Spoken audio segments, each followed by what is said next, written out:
ஆக்கப்பூர்வமான நிகழ்வுகளை அலசி ஆராய் ஒரு களம். RDX திங்கள் முதல் சனிக்கிழமை வரை இரவு 7 மணிக்கு. சென்னை புளியந்தோப்பில் மிட்நைட் பிரியாணி சாப்பிட வந்தவர்களிடம் கத்தியை காட்டி மிரட்டி செல்போன் பறித்த போதை ஆசாமிகள் போலீசாரையே தகாத வார்த்தைகளால் பேசி எகிரி அடிக்க பாய்ந்த வீடியோ வெளியாகி அதிர்ச்சியை ஏற்படுத்தியது.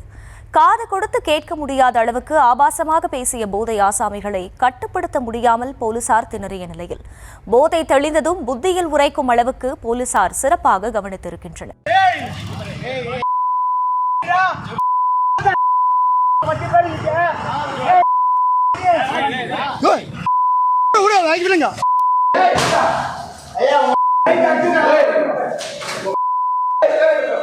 சென்னை வாசிகள் மத்தியில் மிட்நைட் பிரியாணி என்பது பிரபலமாகி வருகிறது. அதிலும் அண்ணாநகர், புளியந்தோப்பு ஆகிய இடங்களில் விற்பனை செய்யப்படும் மிட்நைட் பிரியாணிக்கு பெரும் கூட்டமே வருகிறது. அப்படி மிட்நைட் பிரியாணி சாப்பிட வந்தவர்களுக்கு தான் விபரீத சம்பவம் நிகழ்ந்திருக்கிறது.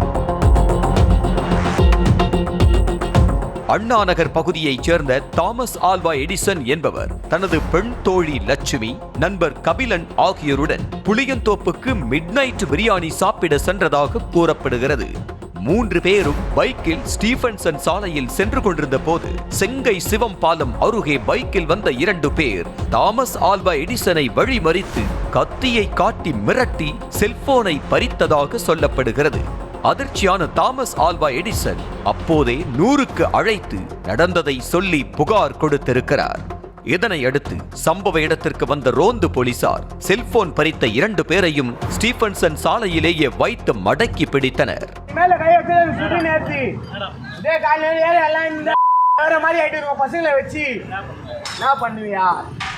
விசாரணையில் 2 பேரும் புளியந்தோப்பு பகுதியைச் சேர்ந்த ஹர்ஷித், சல்மான் பாஷா என்பது தெரிய வந்தது. சல்மான் பாஷா மீது கொடுங்கையூர், அயனாவரம், திருவல்லிக்கேணி ஆகிய காவல் நிலையங்களில் 7க்கும் மேற்பட்ட திருட்டு வழக்குகள் இருக்கின்றன. அத்தோடு ஸ்டான்லி மருத்துவமனை சிறை கைதிகள் வார்டில் அனுமதிக்கப்பட்ட சல்மான் பாஷா போலீஸ் கண்ணில் மண்ணை தூவிவிட்டு மருத்துவமனையில் இருந்தே தப்பி ஓடும் அளவுக்கு ரவுடிசம் செய்து வந்திருக்கிறார்.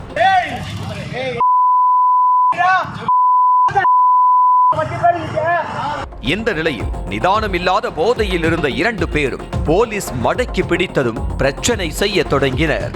2 பேரையும் போலீஸ் ஜீப்பில் ஏற்ற முயன்ற போது அவசரப்பட்டு காவலர் ஒருவர் ஆபாச வார்த்தையை விட அதையே பிடித்து கொண்டு 2 பேரும் போலீஸை நோக்கி சண்டைக்கு எகிறினர்.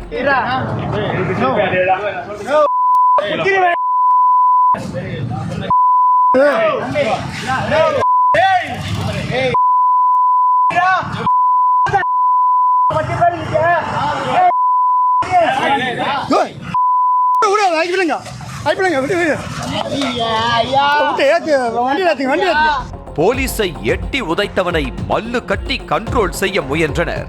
ஆனாலும் காக்கி சட்டைக்கு கட்டுப்பட முயன்று திமிரி சண்டைக்கு நின்ற 2 பேரையும் பெரும் பாடுபட்டு ஜீப்பில் ஏற்றினர். அத்தோடு ஜீப்பில் ஏற மறுத்து பீர் பாட்டிலை எடுத்து போலீஸை தாக்கியதாகவும் சொல்லப்படுகிறது.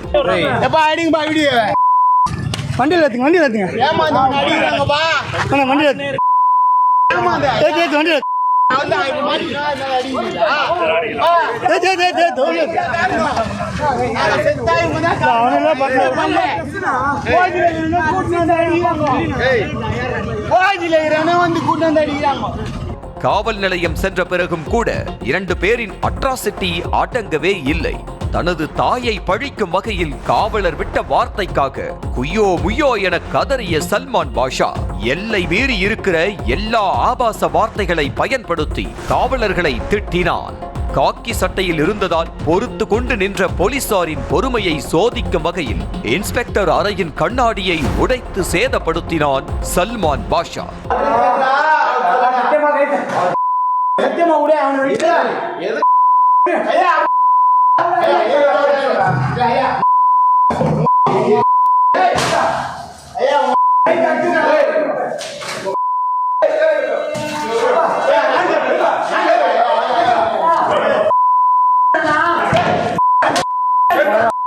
இதனை அடுத்து குண்டுகட்டாக 2 பேரையும் பிடித்து தூக்கிய போலீசார் அவர்களிடமிருந்த திருட்டு செல்போன்கள், கத்தி ஆகியவற்றை பறிமுதல் செய்தனர்.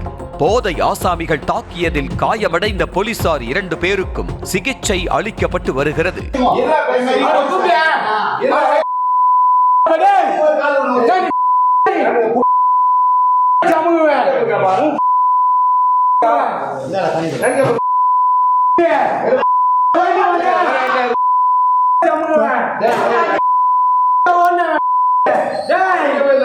போலீஸ் என்ற பயம் கொஞ்சம் கூட இல்லாமல் போதை ஆசாமிகள் செய்த ரகளை வீடியோ அதிர்ச்சியை தான் ஏற்படுத்தியது. போலீசின் கெடுபிடி ஆக்ஷனால் போதை ஆசாமிகளுக்கு ஏதாவது நடந்தாலும் கடைசியில் போலீஸ் மீதுதான் பழி வந்து சேரும்.